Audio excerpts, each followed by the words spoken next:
Well, October 7th was basically a prison break. The Palestinians have been under siege in Gaza, inside the occupied territories in the West Bank. They have been an attempt to depopulate, to dispossess the Palestinians, particularly since this current government came to power in 2023. We have seen what they're trying to do to Judaize the holy shrines in Al-Aqsa Mosque in Jerusalem. All these attempts to pressure the Palestinians to leave have been in vain. And the October 7th was just an attempt to stop this march towards depopulating Palestine, towards exiling the Palestinians and ending the issue and the cause of Palestine.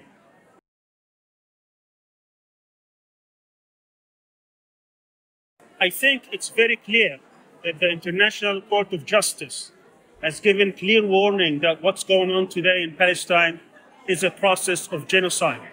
I think all indications say that when they render their decision eventually, it will be seen as a war of genocide.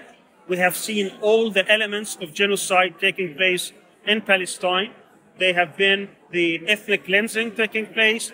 We have been the destruction of civil life in Gaza. Every infrastructure in Gaza has been destroyed. Women and children and elderly constitute 85% of the victims. Today, they number over 50,000 between dead and under the rubble. We have seen over 100,000 people injured. It's pretty clear that we're witnessing today is a process of genocide.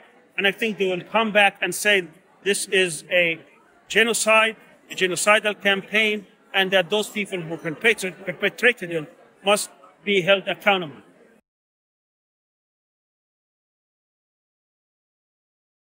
Everyone in the region, particularly in Turkey, must understand the nature of the Zionist ideology, the Zionist movement, and the Zionist state. The Zionist state is predicated upon that they need to be the strongest power in the region. No other region should compete with them or challenge them. That means if Turkey becomes stronger, it becomes a threat to them. They will make sure that Turkey never is strong in the region. They don't have democracy. They don't have human rights. They do not have any kind of strong economy, because all these elements that make a state strong, they will try to undermine it. They try to ally with the United States to make sure that the PKK and other groups will always be a threat to Turkey. Whenever Turkey is destabilized, that means Turkey is not strong. And therefore, it must be part of the policy of Turkey and the Turkish people to treat this Zionist state, which wants to become the hegemony of the region, as an enemy. To do that, the Turkish government must start adopting policies that will be policies towards dismantling these Zionist structures.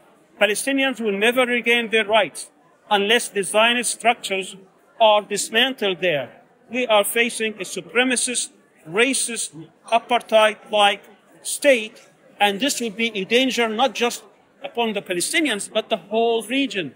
Because, as I said, they will not rest until they become the hegemon in the region, and that's a direct threat to Turkey.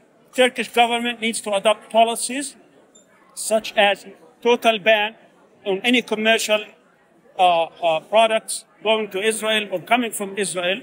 They should take stronger actions towards confronting Israel at the international stage, and sometimes even they may have to take harsher actions, such as either breaking off relations or at least withdrawing the ambassador. They cannot look on what Israel is doing in terms of these massive and mass killings, in terms of genocide, in terms of ethnic cleansing, and look as if this is something normal. This is not normal. And the Turkish people must demand from the government that they take stronger actions.